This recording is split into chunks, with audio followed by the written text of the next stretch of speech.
Welcome to Fiery Discourse, your podcast and media featuring dragonesses, female dinosaurs, and other similar saurians and scalies. I'm your host, Ludmillanon, and with me are my co-hosts, Angron, Mathmachine and The Shark. Today is our 161st episode, and we're discussing the 2013 book, Kingdom Keepers Part 6, Dark Passage, to begin Maleficent Month. So, let's get things started.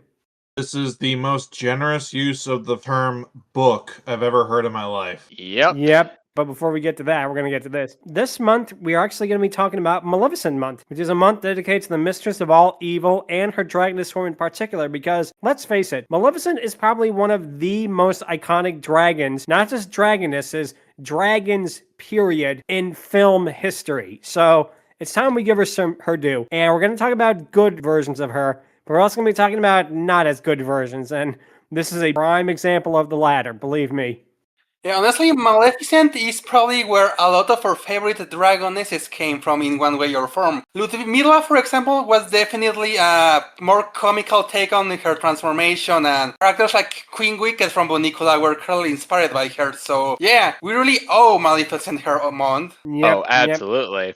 Want to know the ironic thing about all this, though? She's not actually a dragon in origin. She's straight up a full-on fairy. Definitely make things quite interesting if you know your lore about fairies and dragons. We might actually have enough to talk about Maleficent Month Part 2 in the future, but we'll see what happens in 2027. This is the first ever chapter book we are discussing on the podcast, which means it is not a comic book, it's not a graphic novel or anything like that. This is a book with no illustrations. First time we're ever talking about that, and it'll be an interesting experiment, let's put it that way. Kingdom Keepers was a chapter book series that began in 2005 and continued until the finale in 2014. The book series is about a group of teenagers that are enlisted by Disney, serve as models for holograms, and they have the ability to phase in and out of their holographic forms whenever they want. Various Disney villains, led by Maleficent, want to take over the world, causing the teens to have to stop them from achieving their various evil schemes. This book that we're talking about this week is the 6th book in the franchise, and as such,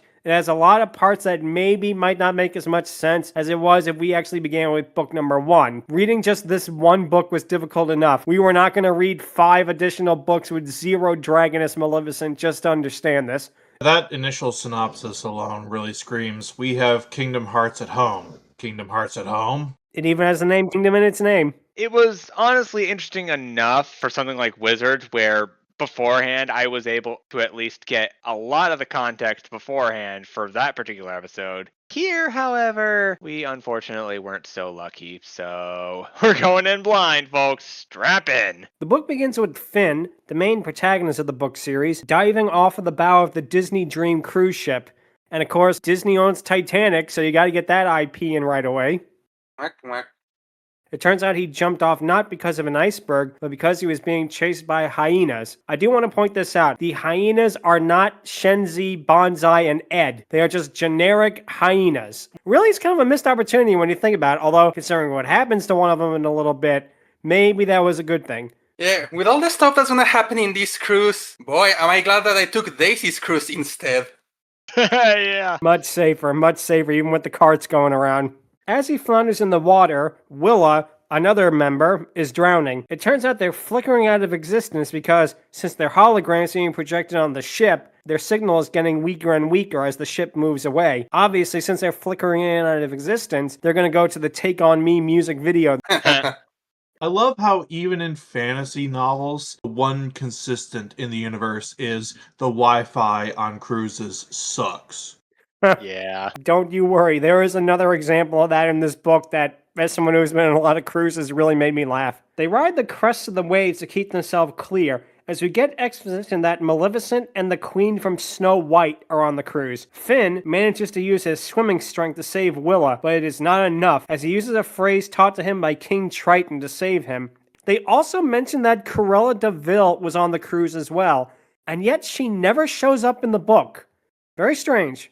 It turns out that they have to get to safety because if the two of them die in the ocean, their human bodies will be inert forever. Just then, before they end up going under, a submarine appears as the Disney Dream returns to them as well. The submarine then begins to submerge as Willa says King Triton's code phrase. And do you think that the submarine left because the cruise ship was coming back? I don't think so. I think this submarine was actually the bus to rock bottom.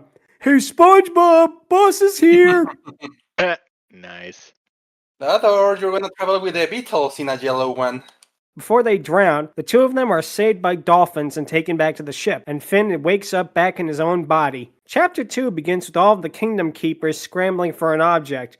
Before Finn jumped off the boat, he threw a small object onto the deck. The Kingdom Keepers all try to get the object, but the hyenas chase them. Then most of them are knocked out by their powers. Maybeck, one of the Kingdom Keepers, grabs onto a hyena as it saws the object. The hyena then bites Jess, another Kingdom Keeper member, on the leg. The hyenas try to flee, but Maybeck manages to spear one of them with a broken shuffleboard cue. The hyenas flee as Jess begins to phase in and out of existence, and she begins to bleed. Philby, another Kingdom Keeper, arrives as he tells the others that everyone was distracted at the sight of two kids riding on dolphins. Philby then says that they can't help Jess because if the doctors try to medicate her hologram, it will hurt her human body. He then says that they have to hide her and decide to use a hazmat suit for protein spills, which is used for various, shall we say, bodily fluids. One of the Kingdom Keepers calls it Puke Patrol, which is just lovely. They then decide to divide into teams of two. One of them will save Jess, and the others will follow the hyenas. Chapter 3 begins with Jess dreaming about running on a beach through a cave, where she sees a mysterious group hunting for the Kingdom Keepers, while she hunts for the villains. Finn, meanwhile, wakes up back in his cabin, where Story Ming,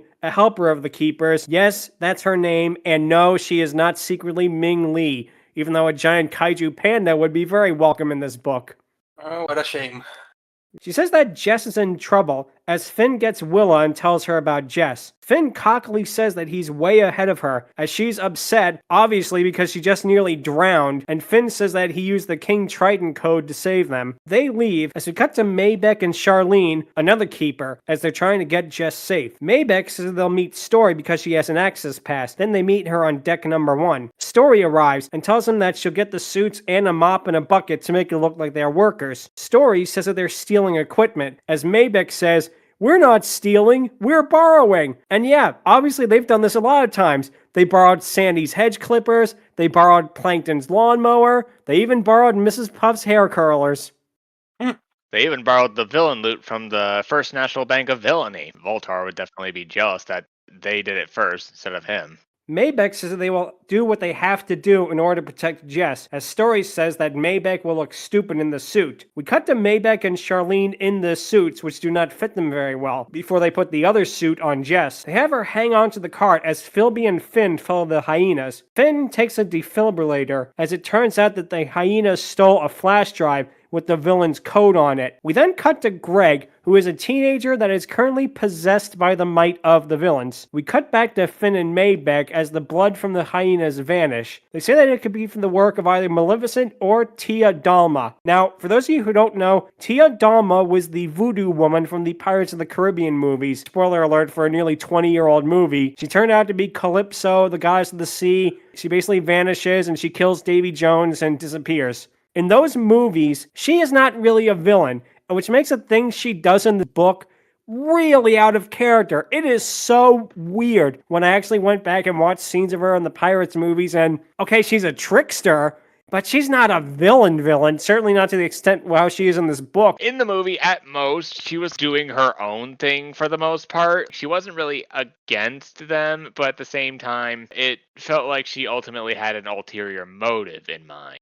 Clearly, Maleficent must have had something on her or some way to convince her to join her side, because she 100% is all on board for reviving a ancient demon despite being a sea goddess who should be against this sort of thing, unless she is for that sort of thing. Yeah, sea goddesses are kind of weird that way. They definitely are. Not as weird as the rest of this book, though.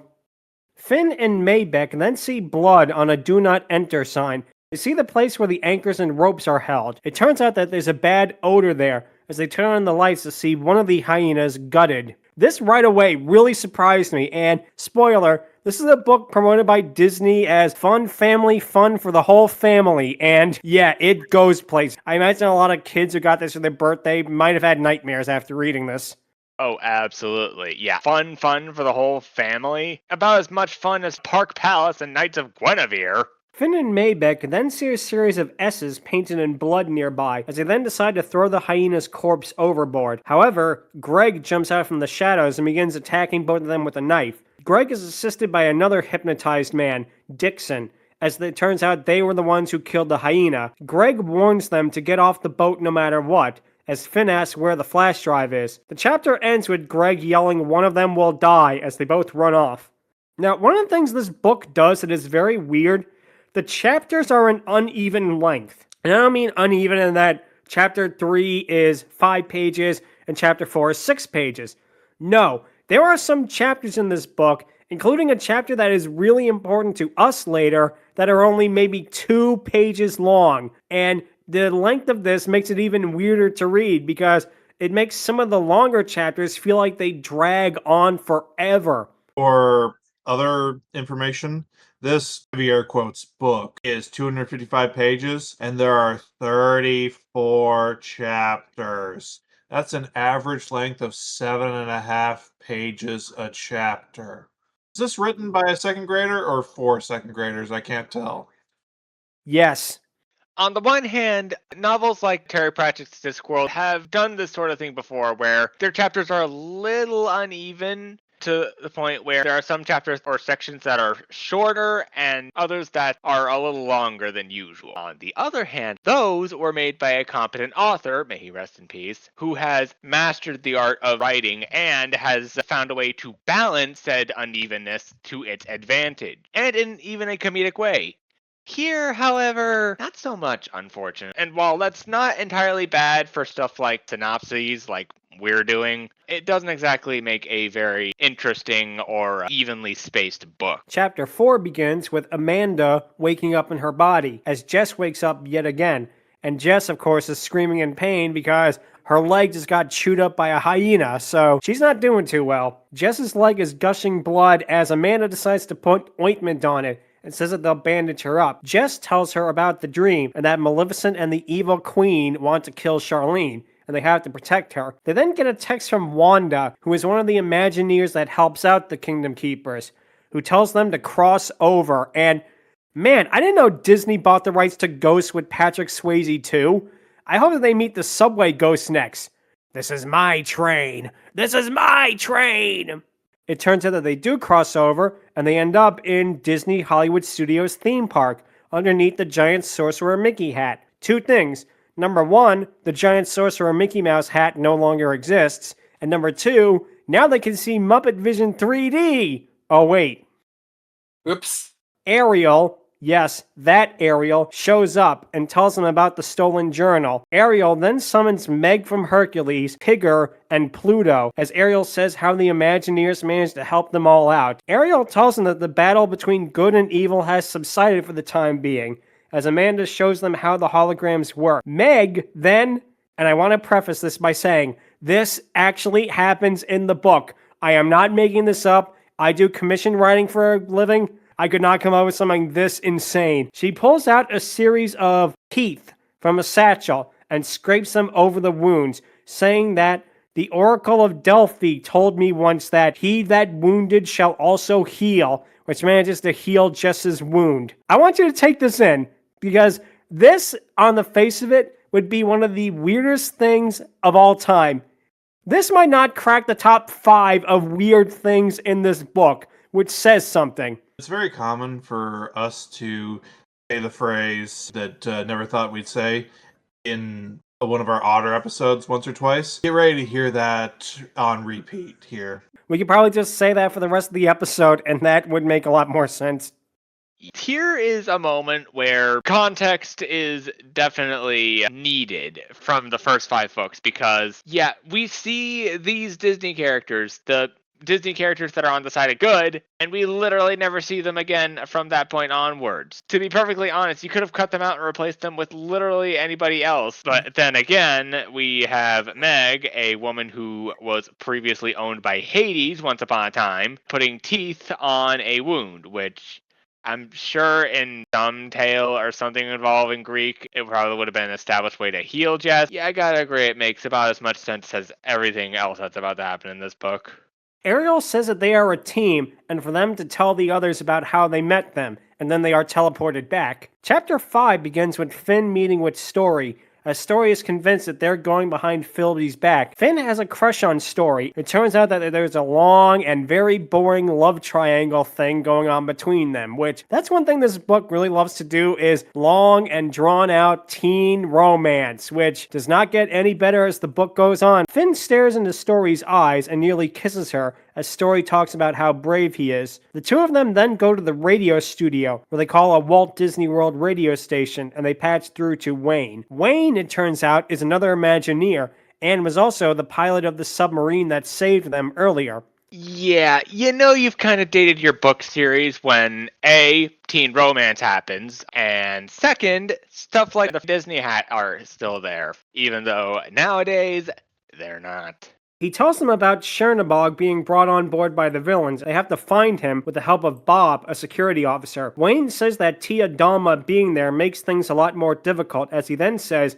"You must lose yourself to win." And wow, now this book suddenly became 8 Mile. Wayne then asks Finn about his mother, as he says that they're trying to save her. Wayne then says that the villains are trying to seize control of the base, which gives them access to technology, and if they start their holograms, all is lost. Finn says how they lost the flash drive, as Wayne says that they must find Chernabog before the villains revive them. And would that really be such a bad thing? All Chernabog wanted to do was party with his demons. He wasn't that bad of a guy. I mean, sure, he ripped them to pieces and threw them into torturous fire, but they were his own people. He wasn't doing it to innocent, so I say let the man have his fun. I always love when people bring up the actual story of Night on Bald Mountain, because what people picture in their head for Night on Bald Mountain is evil, demonic, satanic rituals to destroy the world, and what's actually going on is Satan rave, womp, womp, womp, womp. Yeah.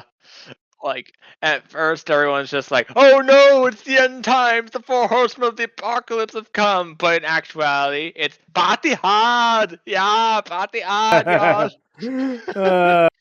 I kind of like how that side of Chernabog is more present in like House of Mouse, where he's just chilling, and there's actually an episode where he confesses that he's afraid of the dark, so yeah, he really isn't that evil. Wayne says that Bob might be able to contain Chernabog, but then warns that if the demon manages to regain all of his abilities, nothing can stop him, and mentions their last encounter with him and how strong he was then. Wayne then says that if they can drown Chernabog before he awakens, they might have a fighting chance, and ends the connection. Chapter 6 begins with Greg going down to the villains, as 2 henchmen examine him before letting him in. They put a blindfold on him as he is led to a location. We finally get to see Maleficent for the first time, as she demands that he gives her the flash drive. Someone else turns out to be with her, but we don't exactly know who it is just yet. Greg gives Maleficent the flash drive, as she praises him for a job well done. He says that he had to gut the hyena for it, as she says, "Spare me your whining," and then tells him to collect one of the keepers for her. He says, "You want to run that by me again?"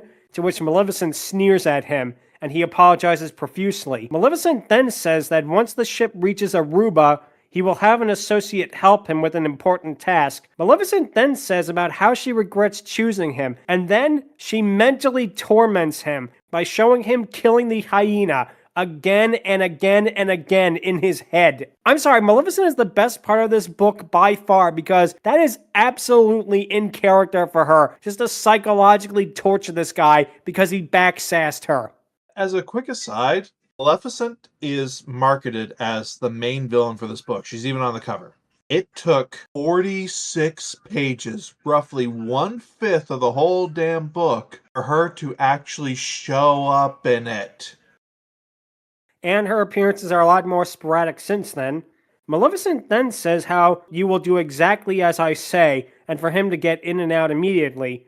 She says that to fail is to disappoint me, and I advise strongly against that. She then tells him to listen to her, as Greg thinks that whatever he hears has to be the truth, and he will do whatever Maleficent wants. We do get an actually good line for the book, which says that he hated this woman, this fairy, for making him do whatever she wished, but in the same breath, he loved her for it and knew he would never let her go. That is pretty good how manipulative Maleficent really is. Yeah, there's love-hate relationships, my friend. Then there's whatever Maleficent is doing to you, which, to be fair, she does to all of us. Otherwise, we wouldn't be covering her on this podcast. Chapter 7 begins with Finn and Philby sitting on the bed with the Disney journal next to them. The narration talks about how the villains stole the journal, but Finn managed to get it back. They read the author notes about the creation of Chernabog as they see a series of Aztec ruins, even though Chernabog is Slavic, but whatever. They also see text that reads, "Life is because of the gods. With their sacrifice, they gave us life. They produce our sustenance, which nourishes life." Philby says that the villains don't know what it means, but they don't know either. Philby then says that's why the villains are on board, and why Chernabog is on the ship. Finn then asks why all of this changed, and that they might be the problem all along. Philby says that now they're the balance of power to stop the villains from attacking the base. He then says that now we're winning, that's why they bring on Chernabog, and that the villains' missions is to kill the Keepers and revive Chernabog. To do that, the villains need the journal, and if the Keepers can crack the code first, they can stop him. Obviously, they keep calling this journal the Disney Journal, but that's wrong. It's obviously Doug Funny's. I mean, he's a Disney character now, too. Yep. Dear Journal, today I learned how to stop Chernabog, and Patty looked at me in the hallway.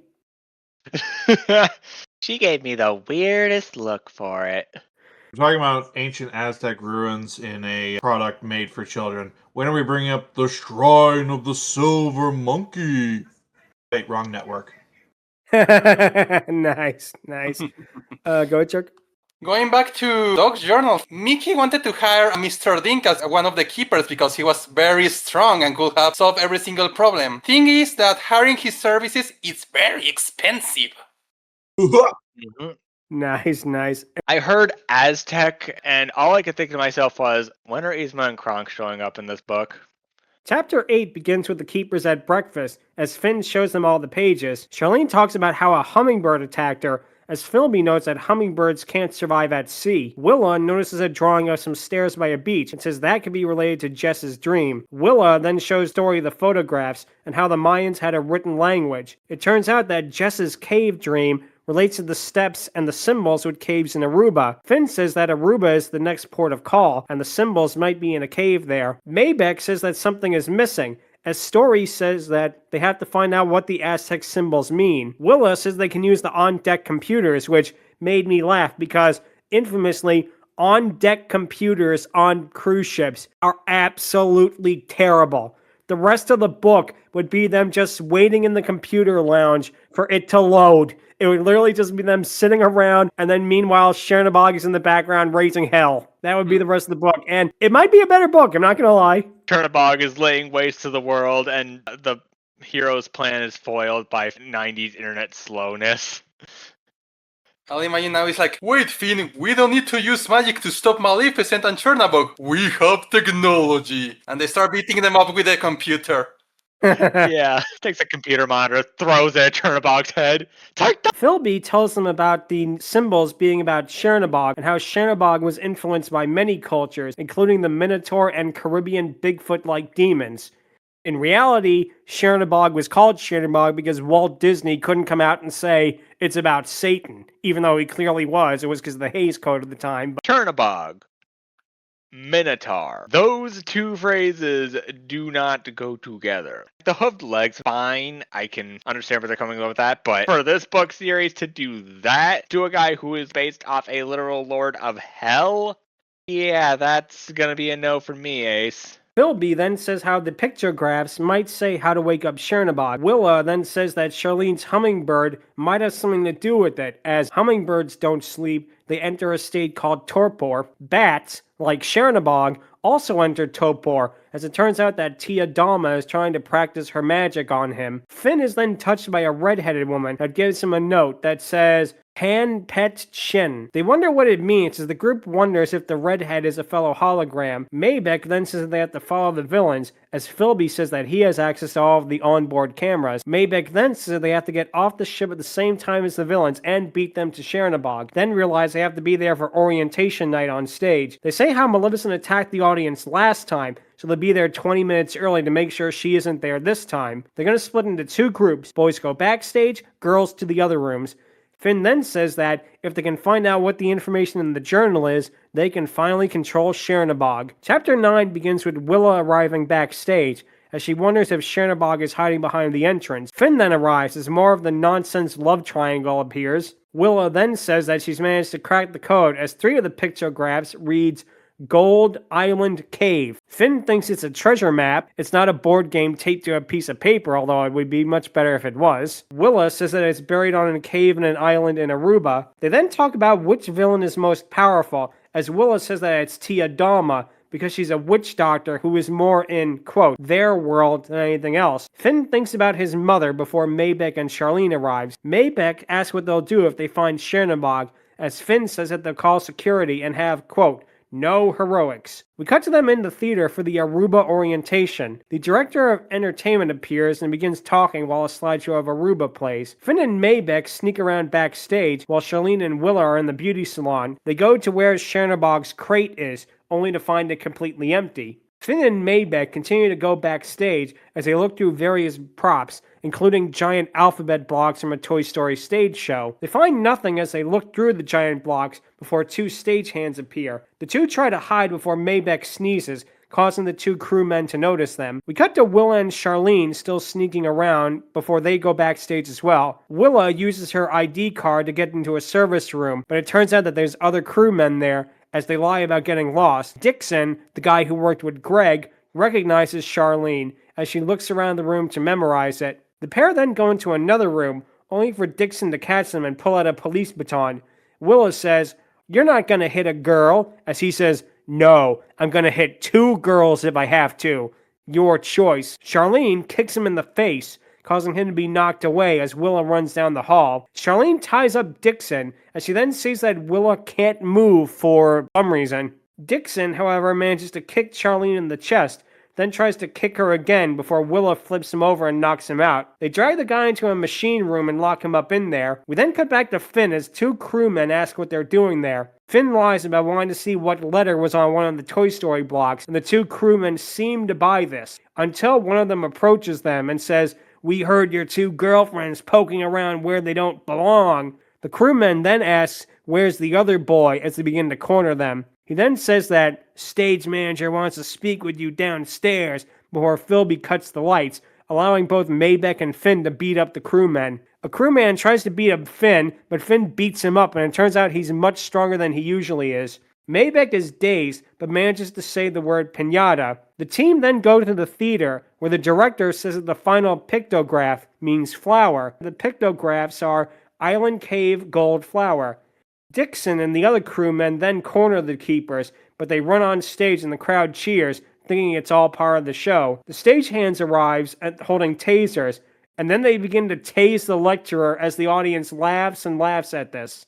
Boy, what kind of shows do they have on this cruise ship? Our guest got horribly electrocuted. Yeah, that's Disney for you. The kind that apparently can only be viewed on ABC, it seems, because this feels very much like ABC sort of thing instead of like Disney XD. Still pretty funny, don't get me wrong, but it's an adult kind of humor. It's not exactly suitable for kids. The keepers then go into a speech about how much fun they'll have at Aruba, while Finn thinks about what the pictograms can mean. Chapter 10 begins with Finn and Maybeck heading backstage again. Philby says that the villains have hidden Chernabog inside of a Buzz Lightyear parade balloon. They see balloons of Buzz, Bolt, which I actually was not expecting, so pretty nice reference there, and the Incredibles. Maybeck climbs a ladder to see the Buzz balloon up close and sees something inside of it. He panics and falls off the ladder, alerting another stagehand, and obviously, you know it, I know it, we all know what he saw in there. It was Zurg with his transdipulator. He's going to use it on the whole ship, and everyone will be powerless. Yeah. Technically, this is yet another instance of an evil Buzz Lightyear. Finn, Philby, and Maybeck hide from the stagehand before he leaves, and they try to sneak away, only for the stagehand to catch him. 3 run away from the supernaturally fast stagehand as Finn tries to pull the carpet, causing nothing to happen. He then does that again, knocking the man on his back. One of the other stagehands in the previous chapter arrives as the three teens split up. Finn and Philby head the other way as Finn gets an idea. He knocks down Philby and sees that the stagehand is still chasing him. Finn then runs incredibly fast through the ship to see where the stagehand can't catch him. Finn is tired out by this, but he just wants to know how he managed to do that. We then cut to Maybeck telling Finn and Philby that Chernobog is inside of the Buzz Lightyear balloon, as he saw his horn and his eye. Finn says they'll go to security about this, while Maybeck stays behind in case they get into trouble. We cut to them telling Bob, the security officer, about it, as Bob asks how the monster got on board. Philby says that the villains landed a plane on Castaway Key, and that Chernobog was the cargo. Bob asks how everybody missed this event, as Finn says it was from the fireworks. Bob doesn't believe them and laughs, as he's asked if it's for a video, before Philby tells him to inspect the Buzz Lightyear balloon. Bob says that he has a man working on it, as Bob then asks Philby about the video. Bob notes that he's talking about the Disney Channel video they're making, which is a problem. Transmission of the hologram data uses extreme bandwidth, which could affect both Amanda and Jess. Bob then gets a call saying that the Buzz Lightyear balloon has been cut with a sharp object, and then blames the boys. Philby sarcastically confesses, as he then tells him that we're the only ones trying to keep the ship from being overtaken by things that you'll never believe. Wow, I did not expect this to get all Blade Runner on us. Now I expect to see Kermit the Frog show up. All these moments will be lost, like tears in the rain. Time to die. Yeah! Yeah. That makes sense. Bob says they'll get to the bottom of what happened with the balloon before Philby tells Bob to find Chernobog before Bob orders them out. Chapter 11 is one that we're actually going to kind of skip because it's not really relevant. All that happens is that Jess has a nightmare about a boy in the tunnel being chased by a monster, and she draws the drawing, and basically that's it. Chapter ends with Amanda saying that they have to get to Finn right away because the cruise is going to Aruba. And yeah, this is the shortest chapter of the book, aside from saying that, oh, Jess had a prophetic dream and she sketched it. There's really nothing to this that hasn't been said in the other chapters, which that's one thing this book loves to do is repeat information. Oh, go ahead, Angron. I mean, technically speaking, it's not entirely skippable, as it does foreshadow an event that does happen later on in the book. Do you agree that you could take it out? Not much would really be missed in this series. I actually take it back.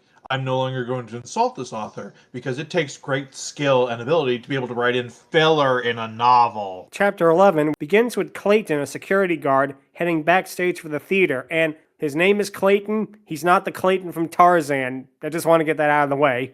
Yeah, point this out as well. Like, you have a book series revolving around Disney villains, and you make a random side character named Clayton. How did nobody catch that and go with Jeff instead? It turns out that Clayton is annoyed at the Keepers for making him lose his sleep, but he also believes in all of the stories that Bob tells him. He then remembers all of the other weird going-ons and wonders if it's all related. Upon looking at the balloon, he realizes that the boys couldn't have popped it because it was sliced open from the inside. He then sees a series of dark whisker hairs on the ground, stuck to glue. He collects them all to bring to Bob, saying that there's no choice to consider this a legitimate investigation. Chapter 13 begins with the group having breakfast, as Willa tells the others what the code is, as Finn says that the villains have a flash drive with all of the hologram data, and all they need is a new server, which really just makes me think of Disney villains calling tech support. Have you tried turning it on and off again? Philby says that they'll probably replace it in Aruba, as Story notes that today is the final island stop of the tour, and Willa says they don't know the code because there's 72 different combinations of what it could mean. Philby looks at the drawing Amanda sent them, but puts it away instead of showing the others. Story shows them prints out of caves in Aruba, saying that none of them exactly match, but are close enough. Philby then asks Willa if she's sure what it means, as he notes that there are 5 important caves and 6 of them. 5 of them will explore all the caves, while 1 goes to the computer stores. Boy, that's going to be exciting. Going to computer stores in Aruba. Finn tells Philby that he can stay behind and watch the camera, as Story says that they can call 2 other people to help. Finn thinks that she's talking about Dillard, his neighbor, who definitely will come into play later on, as she says that she can ask her friends Kenny and Bart. Disney doesn't own Kenny just yet, but they do own Bart, so I guess that's a good choice. Indeed. Philby says that he will use them as lookouts, as 4 of them will go into the caves, while Maybeck will show Jess's drawing to a cab driver and sees where he goes. Maybeck and Will leave first. Finn and Charlene second, and Story leaves last. And if they see a villain, they change plans. The chapter ends with Greg waking up as he remembers just what Maleficent did to him and Scowls, saying that he'll show her once he gets the flash drive. He sneaks off after stealing an ID and leaves with the ship, saying that there's work to do. Chapter 14 begins with Story meeting up with Kenny and Bart, as he says that the Keepers need lookouts and they'll be reporting to Philby. Kenny says it's cool, before Story tells him to be serious, as the Keepers' lives depends on them. We cut to Philby noticing Greg and Dixon leaving the ship, as he says that he lost Greg behind some oil tank. Kenny spots him by a blimp with the Disney Channel logo on it, as Story says that she sees a small ship pulling up to the opposite side of the cruise ship. We cut to Story sneaking out of a crew-only section, as she sticks her head out of a porthole and climbs out of it using a chain, Die Hard style. She manages to get to the dock, as she then sees Maleficent and Tia Dalma get inside of a taxi, telling the driver to follow that car. We cut to Greg and Dixon meeting up by a restaurant before they go onto a side street as Philby follows them. It turns out there's a computer store there, as Greg and Dixon break into the store, and this is the only intentionally funny moment of the book that made me laugh. As soon as Greg and Dixon break into the store, they trip off the silent alarm, which just such a Harry and Marv type move that it actually kind of got a good laugh out of me. Yeah, I definitely expect that kind of duo to do something like that. Philby smugly watches this before he then runs away, hoping the cops don't think he's in on it. He manages to jump a fence as the cops approach him, while Greg and Dixon run off with the computer, while the cops continue to chase them. Chapter 15 begins with Maybeck going to a location outside the city, where the pair end up exploring, seeing the remains of an old prison. Maybeck hopes that's not the cave, as he sees a giant set of boulders at odd angles, noting how strange it looks. He then goes back to the cab, where he shows the cab driver the sketch, as the driver says he knows about it, but it's a long way away. The two haggle over the price before Maybeck gives them the money and they drive off. Maybeck asks the driver about the cave, as the driver says that the cave is, please forgive me for my pronunciation, I hope I don't screw this up, Guadariki. It turns out to have two parts, with holes in the roof that lets in light by day and bats by night. The driver then says that the bats at night are actually the souls of slaves trying to find eternity. We then get a conversation between Maybeck and the cab driver about Aruba's past, as Maybeck realizes that his ancestors were slaves too. May I just say, I was not expecting this sort of conversation in a Disney adventure book. Subtle nod towards a certain film that will go unnamed. Slavery in a Disney product. Are we sure this wasn't the animators writing this book? We cut to Maybeck at the cave, seeing it as the one from Jess's drawing. It turns out that he was dropped off by the road and another taxi picked him up. Maybeck is swarmed by bugs, then sees the cave entrance before hiding away. Story then appears, as she says that the villains are in there and the only way in are through the steps. Story says that they are watching them, and it was weird, like two old ladies arguing. He asks what's happening with the cab driver, as Story says that he's sleeping. Maybeck says that he'll go in, and if he gets caught, he needs her to get him back out. Story says that if you don't single me 1 minute after you go inside, I'm gonna drop in. Chapter 16 begins with Maybeck creeping into the cave while seeing the Disney Channel blimp, remembering how much fun it is to be a keeper. He heads into the cave as he hears the voices in the cavern with the scent of guano in the air. He notices that there are stalagmites everywhere and heads out, telling Story to come with him. They go deeper into the dark cave as they duck under stalactites, and the ceiling gets lower and lower. Maybeck eventually sees the shape of two women, as Story crawls in her stomach to head to the room and listen in on the villains. Maybeck's eyes manage to adjust as Story gets closer and closer. It sounds like the two women are speaking in grunts or chants, as Maybeck wonders if it's just two lost tourists and all this was just for nothing. A shadow approaches him, as Maybeck tries to crawl through the cave. He makes it out, but sees that the man is approaching him. It turns out to be one of the stagehands from earlier who attacks him with a club before Story hits him from behind. Maleficent utters a spell as the stagehand gets up in between them, and is then turned into a giant crab. Sponge boy, me bob! Maleficent has me when slayed for her, me boyo! I appreciate that they had a focus on guano a moment earlier, because boy, this book is batshit insane. Yeah, I also want to mention, hopefully that crab is not obsessed with shiny things. because then he'll make long YouTube videos as well. Story then hits Maleficent with a sandball before Maleficent lights up a fireball. Tia Dalma then pulls out a voodoo doll and stabs it several times, causing Maybec to collapse and his body begins to contort. Story tries dragging him out before Maybec turns back to normal. The stalactites turns into giant snakes as one of them chokes Story. Maybec grabs a hold of its head and pulls it back, freeing her. Maleficent continues to approach them as the pair hide low. She then says,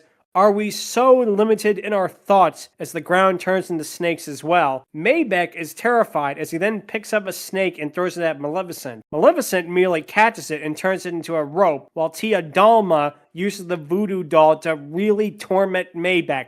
And when I say torment, I mean torment. This guy's back folds in half at one point. This is kind of like when Chucky killed the voodoo doctor in Child's Play, only somehow even more horrific than that. Eustace getting folded up and has his back folding back like that. Definitely something on par with WB. Disney, though, a little less believable.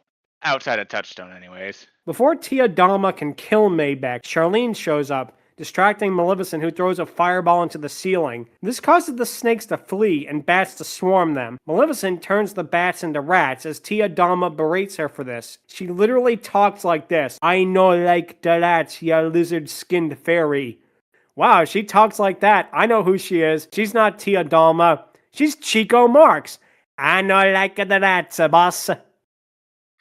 Maleficent threatens Tia Dalma that she'll turn her into a rat, as Tia Dalma threatens Maleficent right back. The three teens run out of the cave just in time as a group of Japanese tourists run back for the minibus. The trio go into Maybec's taxi as Maybec asks Charlene how she got there. She says her cave was no good and the driver had managed to drive her there. Maleficent then exits the cave, and you think at this moment, oh man, she's gonna attack him, she's gonna shoot fireballs at him, she's gonna do something. She just poses for the tourists. Okay then, everything from Maleficent in the original film and also this book. I don't know why she'd do that. That is a weird addition, but regardless. She probably is a soft side for Japan, since apparently Japan is rife with fae folk adjacent, as it were. Yokai in particular, so she probably has a soft side for that. Story then tells Maybec that Tia Dalma was performing a voodoo ritual while Maleficent watched, which makes me wonder, how is Maybec alive? The guy's limbs were stretched like putty, and yet he's like perfectly normal right now. It turns out that there was a yellow flower that Tia Dalma was focused on, as the cab driver calls it a key flower, a very lucky flower that only blooms between a new moon and a solar eclipse. Story says that the villains picked the flower as the cab driver is horrified by this. Obviously, it would have been way better if it was the talking flower, because then he would say, "Wonder where snow comes from?" And he could follow them around. This book definitely could use talking flower to lighten it up. Feel like you're missing something?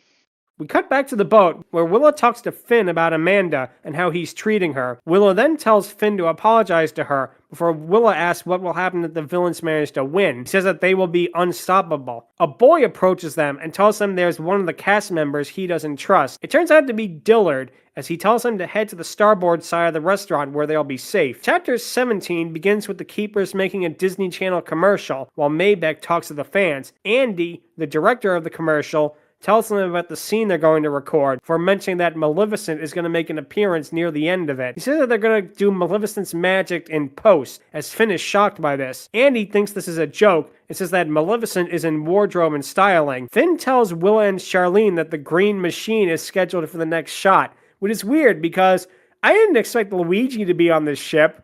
I mean, if it was the Daisy Cruise, sure, but here, Jody, the Disney Cruise Line executive, reads the script and finds out that Maleficent was not supposed to be there. Finn tells Willa to have Story check the break room, as Finn then tells Philby that they have to think fast. Maybec notes that if Maleficent manages to miss them with the fireballs, she could attack the citizens that are crowding around them at the time. Andy tells everyone to get into position, as Willa is nervous about it. We cut to Story heading to the break room as she reads the sheet of characters, seeing that Maleficent is on the list. This relaxes her, before she then tries to use her ID to enter, finding that it is locked from the inside. She realizes that it is the real Maleficent and tries to text the others. We then cut to the keepers doing the commercial, as Andy says this is a run-through, before Willa asks if Maleficent is there. Andy jokes that she's trembling, but Willa actually is. The group rehearsed their commercial several times, as the makeup artist notices they're sweating. Eventually, they begin filming the actual commercial before Maleficent arrives. Because she has no handler, aka a cast member that follows the character,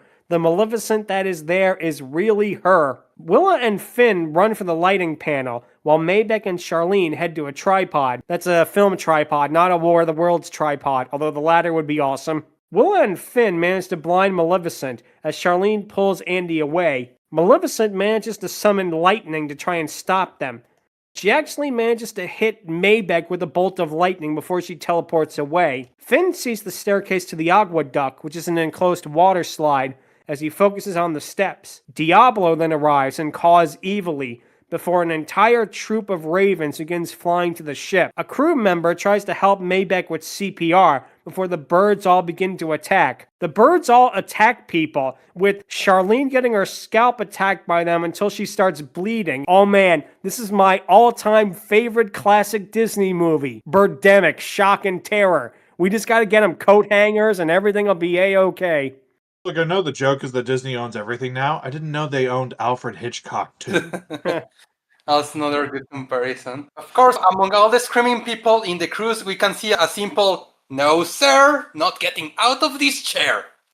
Finn manages to grab one of the ravens and chokes it out before slamming it into a wall, then does the same with more of them. Andy's arms begin to gush blood as he stands his ground. The crew members, as well as Willa, Philby, and Charlene, head up the stairs. Finn then saves Andy from being killed by the birds as they head upstairs to the water slide. The birds collide with the plastic covering as they all fall to the ground. The lights go out as thousands of ravens chase them up the stairs. The pair manage to jump into the water slide without a raft, and they slide through it. The birds continue to collide with each other as Finn and Andy make it out to the other side. The rest of the crew, as well as Willa, Charlene, and Philby, are there as well. They run back to see if Maybeck is alright despite a cast member yelling at them. We cut to the group in the ship's hospital as Maybeck is injured. Philby says that the crew is calling it Blue Sky Lightning, but Finn says it is Maleficent. They also cry over their friend, before Philby said that the official report was that the bird attack was a virus. Maybeck continues to twitch while the doctors strap him down. Although injured, it turns out that the lightning bolt was not a direct strike, as it managed to be distracted by a tripod instead. The keepers are all worried about Maybeck because he might have to go to the hospital, and if that's the case, he will never wake up, as Charlene shakes him. Obviously, we needed SpongeBob there as well. Run, Maybeck, run! Run like you were in a coma! I find it kind of prophetic that this book mentions blue sky like that, considering the Fox acquisition, and much like that, brought up once and then never again. Yeah, I know birds can carry diseases and all that, but this is ridiculous. We then cut to Bob trying to find out why this is going on, before he wonders if the boys tell him the truth. He decides to search for stowaways and if there's any unusual activity. Clayton thinks about them using the laundry to find out if there's any stowaways there, then suggests that they could use radio frequency as identification. Bob is shocked at this, saying how it's an invasion of privacy, before agreeing with Clayton that it must be done. Chapter 18 begins with the keepers confined to their stateroom, as Finn pulls the journal out of the safe. He then tells Philby that part of the journal is an instruction manual on how to wake up Chernabog. The steps literally means that it takes 3 steps to wake up Chernabog. Wah, wah, wah. They talk about the journal before Philby drops a piece of paper, which is the email from Amanda, before Finn realizes that the drawing is actually that of Charlene. He yells at Philby for not telling him about this sooner as they begin to argue some more. They then argue about the nature of their holographic states and how they're being replaced in a subplot that really doesn't go anywhere, at least not in this book. Forgive me if I skip most of it. If you didn't hear, we have finished chapter 17, so we are halfway through the book. So there's two looking at this. Either, hey, we're finally halfway through, or, oh no, we still have half to go. Pick your poison. Anybody in the holographic abilities and with the new holographic state is stronger, which is what the villains want, to have an army led by Chernabog. We then cut to Charlene and Willa sitting by Maybeck, as Charlene turns out to be in love with Maybeck over Finn, and we then get more of this love triangle that is oh so interesting. Willa then comes up with the idea to use the hologram of Maybeck to bring him back to life. We cut to the keepers in a teen-only lounge, as Willa says that the villains are looking to perform a sacrifice to wake up Chernabog. They have a witch doctor and a flower, so all they need is a sacrifice. Willa notes that the sacrifice is often that of a young woman. Finn tries telling them about the email showing that it was Charlene, or Philby interrupts him. him, saying that from now on they'll go in pairs. Willa then tells the others her plans to wake up Maybeck. Charlene and Willa says that they'll have to do it as soon as possible. We then cut to the following morning where the keepers are wearing disguises to sneak around the ship. Finn notices that Charlene is worried about something but doesn't know if he means her or Maybeck. Charlene is wearing no makeup or earrings and says that she feels ugly while Finn says, "You're still pretty," and it's like, ugh. They focus so much on this subplot. Again, please forgive me if I skip it. If you're a fan of this book series, we apologize. Man, this part was just hard to read. So they head back to Finn's stateroom as Philby says that his laptop froze and his phone disappears. Philby and Willa are also under disguise as Philby then asks if Maybeck crossed over. No one was there when it happened. Finn says that Maybeck probably hid somewhere, but notes that it can't be obvious or they'll all be caught and the server will be shut down. Willa says that the best place for him to hide is the Royal Palace restaurant, as they all agree to head there. Chapter 19 begins with them all cheering over the ceremony of them arriving in Panama. Mickey and Minnie Mouse are there, and they're wearing ponchos and sombreros, and not the obvious, which is Panama hats. Maddie, a passenger, seems to be studying them for something as she looks from deck to deck to find, quote, him. We cut to Clayton telling Bob that he found their stowaway, and sadly, it is not the Marx Brothers in the barrels, because that would make this actually funny. Bob tells the other crew members for deployment, as Clayton tells Bob about how he managed to catch the stowaway. Clayton says he can handle it on his own, as he then tells Bob he saw the stowaway entering the teen-only lounge. Bob watches the security feed, then tells Clayton to go after him as Clayton excitedly rides out. We cut to Finn and Charlene on the ship steps, as Finn says that Story, Philby, and Willa are in the galleys. Charlene says if they get caught, she'll make the excuse that she lost her bracelet, as she then says that the crew will tell them to go to Lost and Found. Charlene asks if Maybeck is hurting, as Finn says probably as much as Jess was. They then argue about their relationship some more, as they then go to Deck 3. They find no sign of anybody there, as Finn texts Philby that he and Charlene are going to the medical center. Charlene asks why, as Finn says that the villains know Maybeck is in the hospital and is alone. Charlene says that there's a nurse with him, as Finn says that the villains are not scared of a nurse, unless of course the nurse is Nurse Ratched. Yep. Finn then says that they can kidnap Maybeck and save him as they run off. We cut to Maddie heading to Vibe, where she looks through the club, saying that they need her, and even though she can't control her powers, if she finds him, it will be worth it. We then cut to Story leading Philby and Willa through the galleys as they eventually get to a stairwell. Story says that she's leaving them there as she tells them to head up to the main galley and, if they're caught, to tell them that Herman sent them on an errand. Willa asks who Herman is, as Story says he's one of the chefs. Willa gets nervous about this, as Philby explains they were attacked by doughboys the last time they were in the galley, which makes me wonder, why would World War I troops want to attack these teenagers? Willa then says that she's not ready as they go into the ship's bakery. Philby tells the chefs that Herman sent them and they're let in. They end up making their way through the kitchen before hearing a noise from a cart. It turns out to be Diablo, as Philby uses a spaghetti strainer to catch him, and this is why Luigi always wants lots of spaghetti in case there's something like this happening. Diablo begins to peck Philby so hard he starts to bleed before attacking Willa. She trips as Philby tries to trap Diablo yet again. He misses as Diablo slices his nose. Philby then grabs Diablo and throws him across the counter while Willa catches him. Philby uses a towel to wipe his wounds, as he then decides to shove Diablo into an oven and roast him alive. If it wasn't evident before, this is a lot more violent compared to your usual Disney fare. Like, even Pirates is cringing at this very moment. We cut back to Finn and Charlene making their way through the ship, as Finn says that one of them has to go into the med center while the other hides along the stairs. Charlene doesn't want to do this, but Finn shoves her and unbuckles her ID strap, causing her to leap for it. Finn then locks her out as she mentions how she hates him, then says, "Not really." We cut back to Maddie as it turns out that she can read minds, which does come into play later on. She looks at the crowds before she sees who she's looking for, Greg. She pushes past the others and tries to focus on Greg, as she knows that he can feel her presence. She's knocked down as Greg glares at her angrily, knowing all about her. We cut to Philby and Willa looking through the restaurant, looking for Maybeck everywhere. They have no luck, as Willa notes that a portrait of Aurora's eyes moves, and that somebody might be watching them. She tells Philby about the painting as its eyes continues to move back and forth. Philby says that they'll find Maybeck if he's there, then take care of the portrait, which, again, adds to my suspicion of Luigi. It's a portrait ghost. He can take care of it. They look to the dining room before Willa finds Maybeck in a cabinet of table linens. Philby arrives and says that Maybeck is in DHI shadow, which is why he's nearly invisible. Maybeck says that he's hurt, as Willa says that his body is in a coma.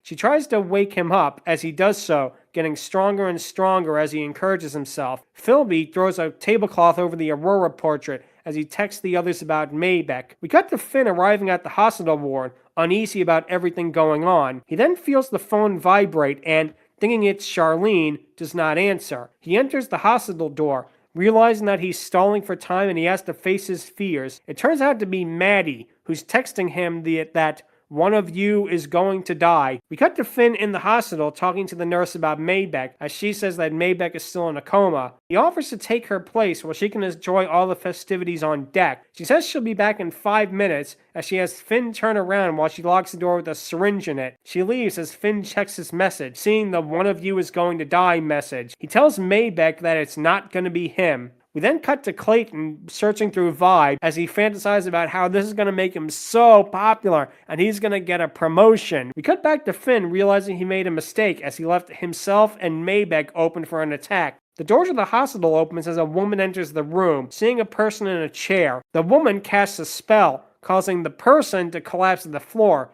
only for it to be a medical training dummy. The woman turns out to be the Queen from Snow White, as Finn attacks her with a defibrillator. It stuns the Queen as she then sits back up as she stares intently at Finn. He notes how beautiful as he lowers his guard, with her casting a spell. I actually like this. I like that how the Queen from Snow White uses her vanity to her advantage here. It actually is a pretty nice character moment. The Queen tries to throttle Finn as he fights back. She throws him into the glass several times as he tries to get the syringe, only for the Queen to throw him into the glass again. She says that, I came for the other, but you are the prize. You shall do nicely for our sacrifice. Maybeck comes back to life as the Queen is distracted by this. Finn injects her with the syringe, causing her to be dazed and collapsing to the floor. The pair run out as the Queen curses them, and obviously this is a reference to that classic Disney movie, Pulp Fiction. And hey, this time it is an actual Disney movie because Miramax distributed it. Chapter 20 begins with Clayton looking through the forward tunnel and seeing nothing there, before seeing a crew-only area. He opens the door only to find nothing and closes it, then sees soda stains and realizes that somebody's hiding. We cut to the keepers leaving the ship with the captain, and all of the tourists for the big opening. Mickey and Minnie Mouse are there too, as a crowd cheers for the keepers. After a speech by the president of Panama and the captain, a security officer tries to stop Maleficent from entering. She then literally walks right through him, to which I say, I hope it was like the Wishmaster doing that, because that would have been awesome. The keepers see her and realize it is really Maleficent. The crowd cheers at the sight of her as the captain asks her to leave. Maleficent simply throws a ball of fire at her as Finn dives to save the captain. The security officers attempt to attack on Maleficent, but they run into each other while she goes past them. She then goes to the lectern and begins to give a speech, while Philby goes to a sound area. Maleficent's speech is about everything passing from the old to the new, including the, quote, old weary mice to the might of Chernabog, to which I have to say, this is funny for 3 reasons. Reason number 1, Mickey and Minnie Mouse are currently wearing stereotypical Mexican outfits with the sombrero and the poncho while all this is going on. Number 2, Maleficent seems to think that the Mickey and Minnie Mouse standing there are the actual Mickey and Minnie Mouse, which leads directly to number 3. It makes me think of Maleficent running up to Mickey Mouse and screaming, I defy you, Mouse Man, and ripping his costume in half while the confused guy just stands there in his underwear. Yeah.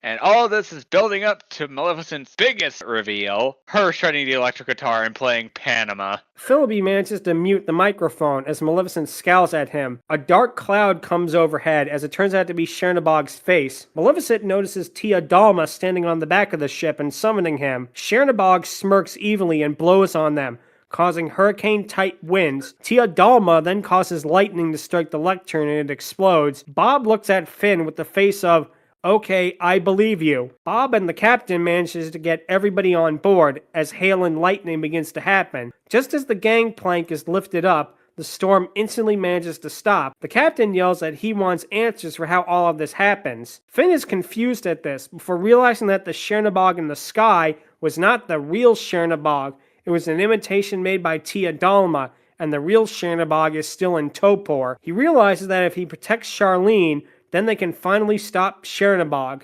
We cut to it being night as Amanda says that she is coming aboard the ship. Finn is uneasy about it as Philby goes to the radio station to prepare Amanda to cross over. Finn manages to creep around the ship as the cruise ship manages to pass through the canal, and the captain apologizes for the, quote, freak weather. Finn then manages to escape the crew members as he sees the red-headed girl and follows her into the Animator's Palette restaurant. The girl opens the door wider as Amanda is already in there. Finn feels guilty about Charlene as they enter the restaurant, which has TVs of Brush and fish from Finding Nemo swimming around, and I would really much rather be watching the television of Crush just floating around and saying surfer dude lingo right now. Totally. The redhead turns out to be Maddie as she introduces him to Finn. Maddie then tells him how she was trying to help them with the journal and the note before they begin talking about Baltimore and how they have magic powers. And this is the moment where the book completely loses me, and this is where we're going to do a little bit of creative editing in that we're going to skip over a lot of this because a lot of this is, this is completely ridiculous. It turns out that because of Maddie's powers of being able to touch them and know what they're thinking, she is wanted by the military. I did not expect this Disney book to all of a sudden become discount Stranger Things, but there we go. Go ahead, Shark. Yeah, honestly, if teenagers suddenly got these kind of powers, this is most likely what it will really happen. They actually mention in the book that Crush the Turtle is watching on with a confused face, and me too, Crush, me too. Totally. Maddie explains how her powers happen and how she's there because she connected with Greg, as Finn says that the restaurant has hidden cameras, making it the worst place for a meeting. Two chefs arrive with glowing green eyes and tries to stab them. Finn manages to heave up the table, as Amanda says she can take care of it. A knife is thrown through her, as she is a hologram. She then picks up a chair, as Finn realizes that if she touches an object, she becomes solid. She threatens the chefs with the chair before she shoves it and drops them, one of the chefs getting stabbed by the knife and gushing blood. Boy, this book sure likes that, and don't you worry, it's really going to come into play later on in the book. A lot of gore in this book. Finn throws a table at them as Amanda limps to the door. Finn texts for help as Charlene and Wilma saves them as they run to the nightclubs and bars. Story allows them in as they head through the lounge. The keepers run away from the zombie crew members. This is zombie as in voodoo zombies, not zombies as in George Romero's sense, even though that would be cool too. The crew member dives at Amanda, but she goes right through her. We cut to the beauty salon as Dillard and Kenny enter. They then begin using various prosthetics to hide their appearance, as Dillard tells Kenny that they should tell Finn about it, as Kenny mocks him for worshipping that guy as they leave the salon. We cut to the keepers in the stateroom as Maddie tells the others she knows where Greg is hiding, and he's conflicted about what's happening with him. Maddie says he's afraid he's going to be killed by all the villains, and then sees the drawing. Maybeck says that they're going to go and guide the zipliners tomorrow, as they decide to pair up and keep Charlene safe, with Maddie saying that she'll meet them until something happens. Chapter 21 begins with the group in the D Lounge, as all the toys for the ziplining is there. Charlene tells Willa that Philby and Finn are acting weird, with Charlene looking forward to excursion, and that she's not afraid of being a sacrifice, which is like, I could be gutted by a pig, by an evil fae, and a voodoo priestess, but, when am I ever gonna go ziplining again, you know? Firstly, typical teen behavior, being not afraid to stare death in the face more times than not. And second, I half expect them to be in the same boat that Eric, Stan, Kyle, and Kenny were in when they went on their ziplining. And I half expect Charlene to go shakana while on the zipline. A child approaches Charlene and says she's a big fan, then gets an autograph, saying that what she saw looks scary and awesome. The group then all leave for the tour bus as Charlene follows to where the girl is going, wanting to ask her questions only for the child to disappear. We cut to Greg approaching Finn and Philby in the lounge, telling them that although the keepers are big jerks, they don't deserve what's going to happen to them. He tells them that they shouldn't ever get off the boat, but that one of them is going to die, and unless they disappear, the villains will find them and kill them. He then shakes and quivers in fear as Greg tries to keep control before noticing Maddie. We cut to the bus driving along the dirt road as Charlene and Willa continue to talk about their personalities and conflicting, and we cut to them going up the mountain and preparing to zip line, with both of them doing it. They like it immensely as they then follow a creepy path with somebody actually stalking them. Charlene tells Willa to run to the next platform while she creates a diversion. She expects to find Greg or the villains, but it turns out to be two Costa Ricans who are wearing camouflage clothing and face paint. Charlene hides in a log as the pair step over her, the woman stepping on Charlene's hand. They leave the scene as they look for the passengers waiting for someone. Charlene then meets up with Willa as Charlene tells her to go across. Charlene and Willa then see that Finn and Philby are actually Dillard and Kenny all along, with Kenny saying that they took their place. Dillard isn't there as the cast members can't find Finn, as Willa says that they won't find him. Charlene says that they can't stay to look for him, as Willa says that they'll go when the park closes. Chapter 22 continues with the ship still in dock, as the captain doesn't want to leave without Dillard. Willa complains about the switch, as Finn says they were locked in a conference room. Philby says that Wayne did and they had to find Dillard. Finn swears at this, and because he's on a ship, he obviously used number 11. Philby then says he will cross them over onto the ship and they will be invisible. Philby then says that they can't go wherever they like and they all have to stay in range. Kenny says that he and Story will go as well, with Story also being a keeper. Finn says that Amanda should go, as Philby says that Finn and Maybeck are staying. He then says that Wayne has left them money on the front desk and that Maddie and Kenny are going to meet them all in Mexico. Finn attempts to combat this, but the other keepers are all in agreement. Charlene says, an all-girl mission. I like it. Chapter 23, not to be confused with the Jim Carrey movie The Number 23, begins with Charlene flickering in and out of existence, much to Maddie's shock. It is because of the bad connection of the holographic technology has there, as Charlene is worried about what will happen. Charlene attempts to ask Maddie if she's alright, but her voice is staticky like a real bad phone connection, causing only every other word to be heard. The taxi driver notices that only one girl is there instead of three and begins panicking as Charlene and Amanda pop in and out of existence. They then manage to get to the gate where the zip lining was, as Maddie puts in the driver's number to get them back. Due to the security cameras, their holograms are a lot stronger here, as Charlene says that they have two options for where Dillard is, either at the lodge at the bottom or the cabin at the top. Because the security cameras still use VCR, they can easily sneak past them as there is no live feed. Charlene breaks into the hut at the bottom, and then sees there's only a guard watching TV. It turns out that the hut does not have Dillard, as Charlene is worried Dillard might have already been sacrificed. They then hike up to the top, as Maddie worries that she should have used her powers on the guard. They continue to make their way up the mountain, with Amanda saying that since they're holograms, they don't get tired or hungry or thirsty. They do not feel pain. They do not feel love or remorse. Oh wait, no, I'm sorry. I'm thinking of another artificial person. I'm sorry. Maddie screams as she gets stuck in a spider web, with Charlene saying that she'll go up ahead. They then talk more about Maddie's past, which really just feels like we have Stranger Things at home. Stranger Things at home. Stranger Things have made by Disney, but Charlene then turns invisible, allowing Maddie to go next with Amanda behind her. Charlene's hologram sparks and appears and reappears like television static. Charlene talks about how awesome it is, as Maddie says that if anything happens, she'll flee as soon as possible. We cut to the house as Amanda and Charlene sneaks into the compound. The Costa Rica guards from earlier are there, as if Maddie makes physical contact with him, they'll be caught. They look through the house and find no sign of Dillard.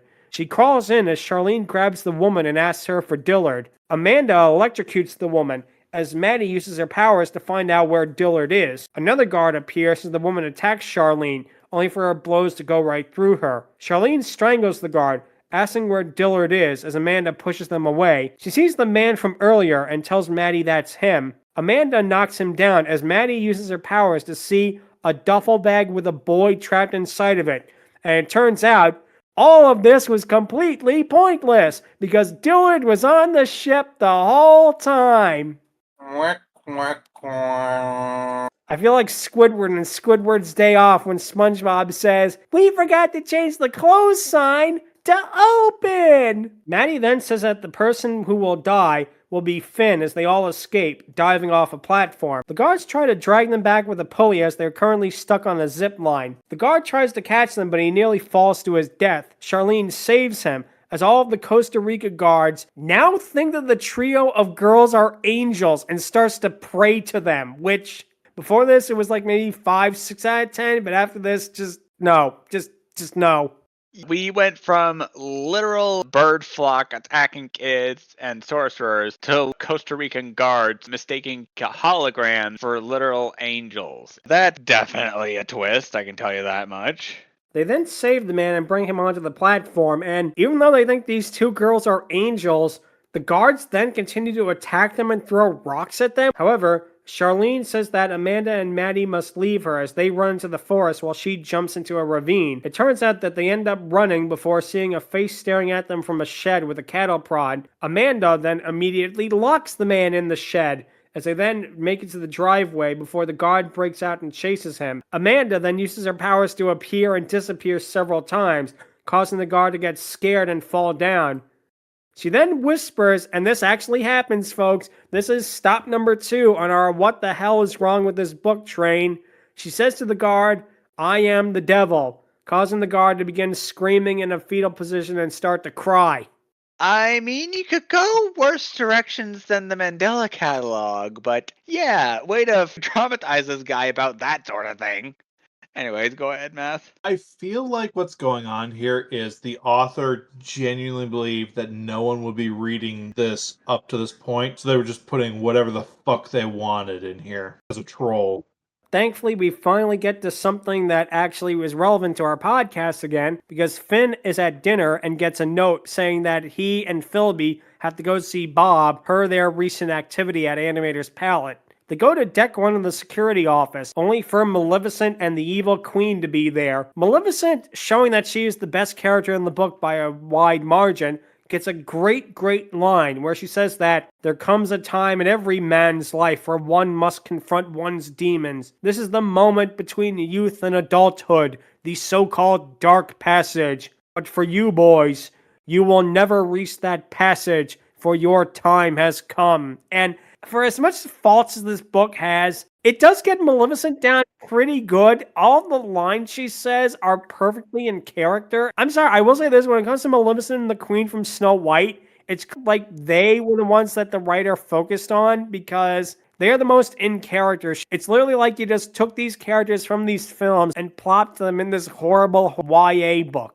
This definitely feels like one of those ABC dramas that you'd easily skip in favor of something like Buzz Lightyear of Star Command. But if nothing else, they more or less nail the Disney villains in this one. Again, a few exceptions here or there, but I definitely agree that Maleficent got the bulk of that betterment in this series. The Queen says that she pities them and that she will help their transition to the other side so that we may understand your magic better. Philby tries to distract the Queen by saying that Maleficent does not deserve to be with her and that she is so beautiful. Philby then tries to tackle Maleficent before Diablo returns, pecking Philby and causing him to smack against a wall. The Queen then begins to crush his throat with her foot as Finn calls Maybeck to tell him to bring the journal to the jogging track and hold it over the rail. However, before he can finish, Maleficent begins strangling Finn. She actually begins strangling him to death as the Queen tells her that they need the journal. She says that she agrees to Finn's plan, but if they are received, they will kill both of them. We cut to the 4 of them on the jogging track, as all the other passengers think this is a show. Finn tells Maleficent that when she releases them, Maybeck will put the journal on the deck, and when the Queen approaches the journal, they will run and the Queen will pick it up. Maleficent agrees to these terms, as Philby notices that there's some shovelboard equipment. The Queen approaches the journal, as Finn tells Maleficent to release them. Finn then grabs a shovelboard disc and throws it at the Queen, causing the journal to fall off the rail and into the ocean. However, it turns out that Diablo managed to pick up the journal, as Maybeck asks where they can go now.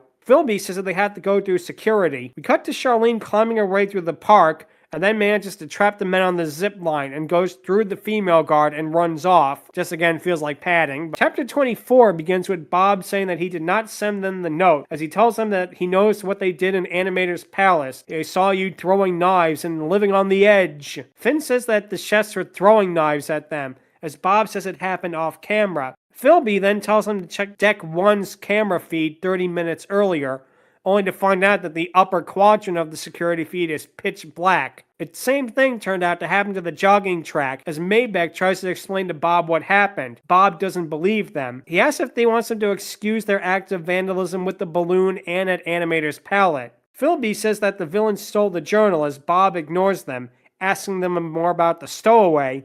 Maybeck says that it's Greg, who was also the one who murdered the hyena. Bob says that Maybeck stole a cart, as Maybeck admits to it. Bob tells the three that it is his top priority to keep the ship safe no matter what, and that Wayne contacted him about everything that happened. He then gives them a pass, but then says that he keeps a close eye on them, saying that if they do anything stupid, he has to know about it. Then he orders them to leave. This chapter is completely pointless, and fun of fun, the next chapter is pointless too. Maddie, Charlene, and Amanda are in a taxi heading to the ship. Maddie tells the other two that the guard was thinking about being upset that the zipper on the duffel bag won't close, and there's a boy inside. Charlene realizes that Dillard is in there, as Maddie continues that he was put onto a bus and that the guard was afraid. Amanda asks why Dillard was put on the ship, wondering if they wanted Finn dead, they would have killed him. Amanda realizes that the villains will realize that Dillard is not Finn, and that won't be good for Dillard. Amanda says that they have to send Philby a text, and they have to keep Finn in the stateroom and out of sight at all costs. Maddie parts from the other two, as she then gets a boat to take her to Mexico. Maddie then leaves as Amanda is upset, as Charlene tries to cheer her up, with Amanda disappearing back to her house. Chapter 26 is equally pointless. It begins with Clayton walking alongside Rafina, another security officer.